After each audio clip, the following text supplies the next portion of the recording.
All right, it's Saturday, January 11th, 2025, and in a remarkable interview dropping late yesterday, LA Fire Department Chief Kristen Crowley, the same woman we showcased 2 days ago bragging about her DEI reshaping of LAFD, she now has turned on Gavin Newsom and the LA mayor, turning on them, saying they failed all of us.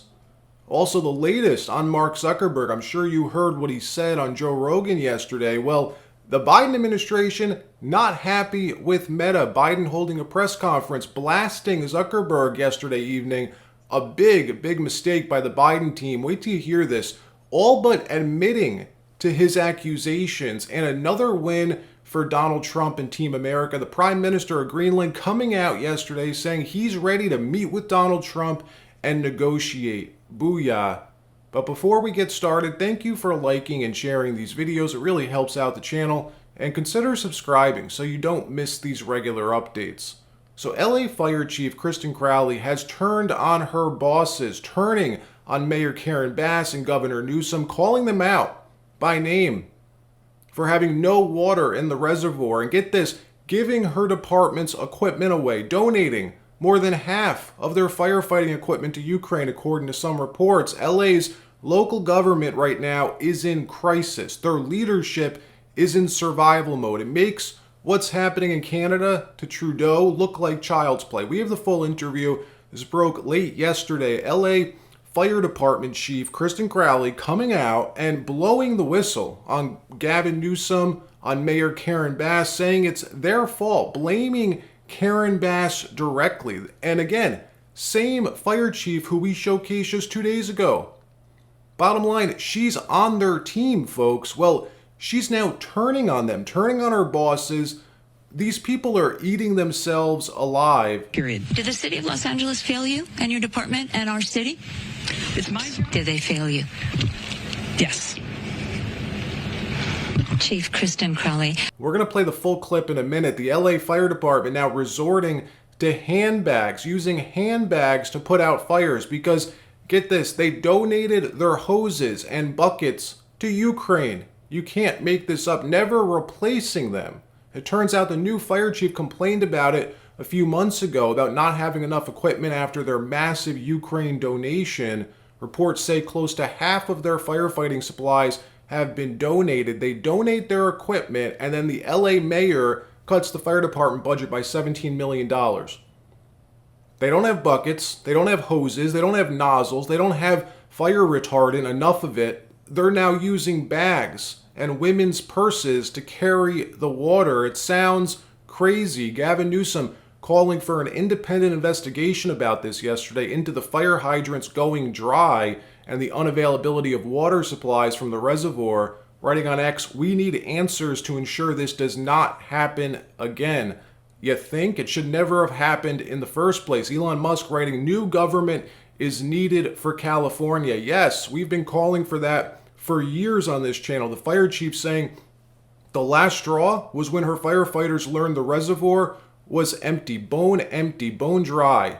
Has been empty and non-operational for months, she says, saying that was the final straw. Roll the tape. This is the full interview. Watch this. Period. Did the city of Los Angeles fail you and your department and our city? It's my job to stand up as a chief and exactly say justifiably what the fire department needs to operate to meet the demands of the community. Did they fail you? That is our job, and I tell you, that's why I'm here. So let's get us what we need so our firefighters can do their jobs. Did they fail you? Yes. Chief Kristen Crowley, I believe the anchors wanted to ask a question back there. Had some comments. We do, Gigi. If you could please ask her regarding the Times article that came out that the Santa Ynez Reservoir was closed to repairs and it was empty. 117 million gallons of water could have been used in this fight. The question is about the Santa Ynez Reservoir being empty. There's been a lot of questions about that. Sure. So my stance on this is when a firefighter comes up to a hydrant, we expect there's going to be water. We don't control the water supply. Our firefighters are there to protect lives and property and to make sure that we're properly trained and equipped. That's my position on this. So if there's no water, I don't know how the water gets to the hydrants. Please defer that to DWP or whomever controls that part. But I can tell you the resiliency of our firefighters, if there's no water, they're going to go find water. They're going to figure out a way to do the best they can with what they've got in a very dynamic situation. And I know you expressed concerns that those DWP hydrants would not be inspected thoroughly because of the budget cuts. That is something to discuss, and we're going to look into that in regard to how we can ensure there's going to be water when we need it. But in the end, I'm going to defer that to DWP and whomever else controls the supply. I can guarantee you that when our firefighters showed up on that day with what they had, they did absolutely everything they could do to rescue and to save people's lives and property. And that's the bottom line. Now let's get them what they need to do their jobs. And let's get them water, Chief, because I was with your firefighters and they literally were watching a house burn down with pain in their eyes, not being able to do anything except pull water from a swimming pool to try to save a nearby structure that wasn't burning, and literally watching a house burn to the ground because they had no water. That's exactly right. But did they continue to work? And did they continue to do what they had to do the best they could with what they had? Yes. Chief, follow-up. Thank you very much for talking to us. We appreciate it. I believe we have a follow-up question from the studio. Question on that reservoir issue. Is the fire department aware of when these resources are depleted, just like that reservoir had no water? Was she aware of that fact, that it was under construction and there was no water there?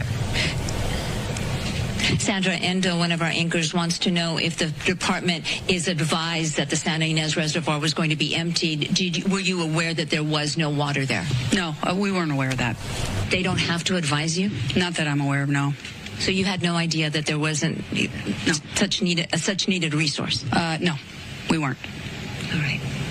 Chief Kristen Crowley, again, Chief of the Los Angeles City Fire Department, thank you for talking to us. I know it's been a very exhaustive, emotional, and I imagine you're mad, and I imagine you're sad. You may not want to talk about that anger or that disappointment, but I can see it in your eyes.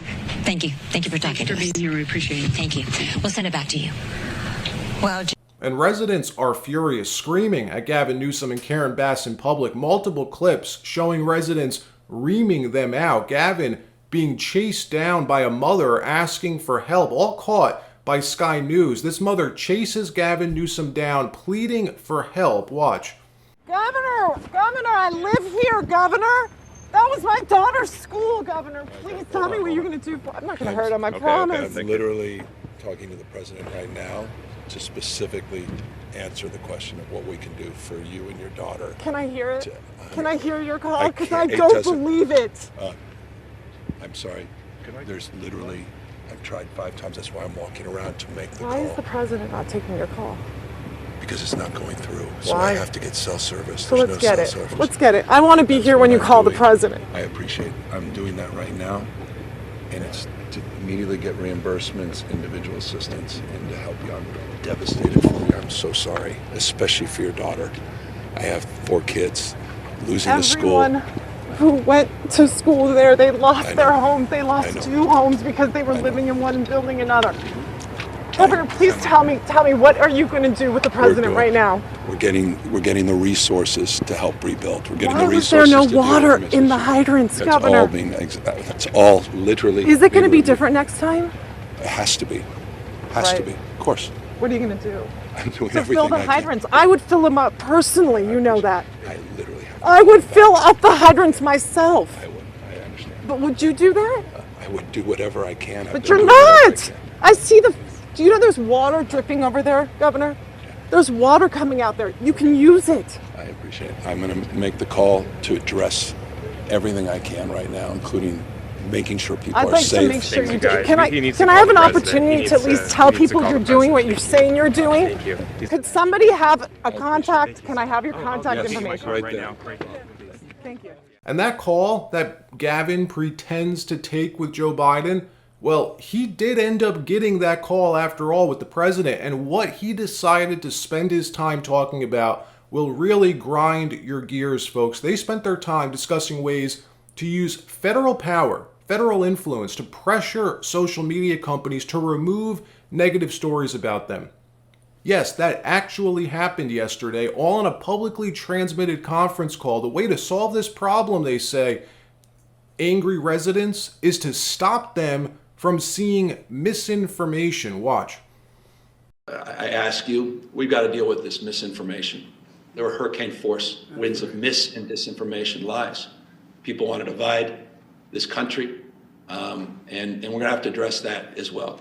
And it breaks my heart as people are suffering and struggling that we're up against those hurricane forces as well. And that's just a point of personal privilege that I share that with you, because it infects real people that are out there, people I meet every single day, people the mayor's been meeting with, and they're having conversations that are not the typical conversations you'd have at this time, and you wonder where this stuff comes from, and it's very damaging as well. But we're here to get the job done.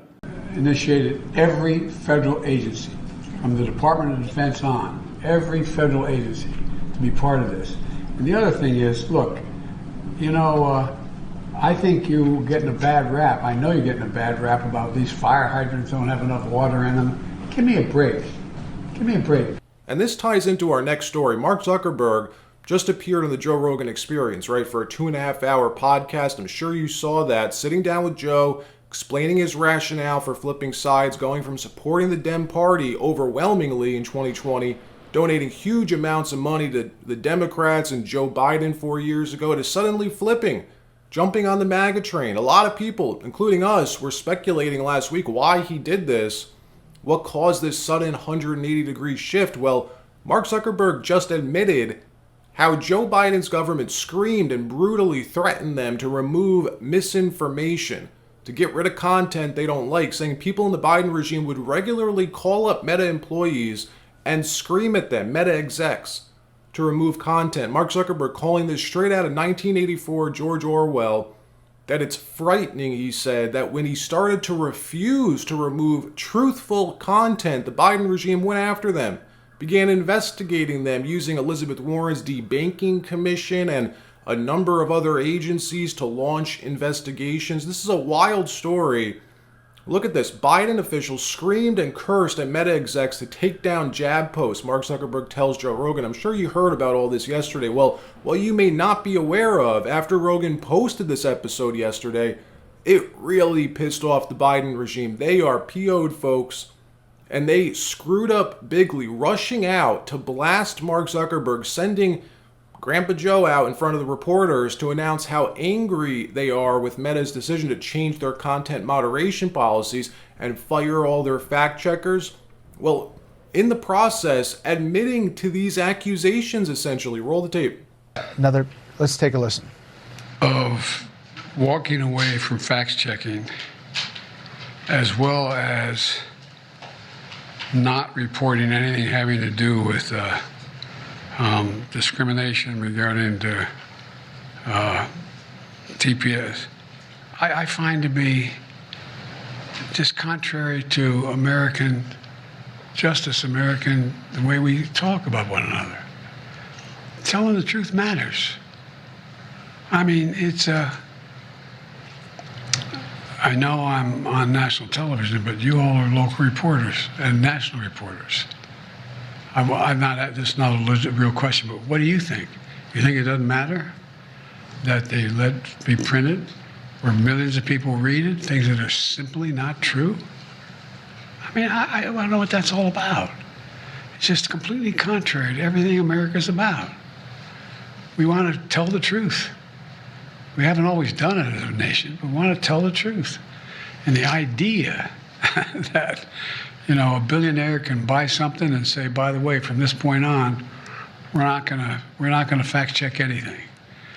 And you know, when you have millions of people going online, reading this stuff, it is, anyway, I think it's really shameful. Mr. President, do you regret your decision to run for re-election?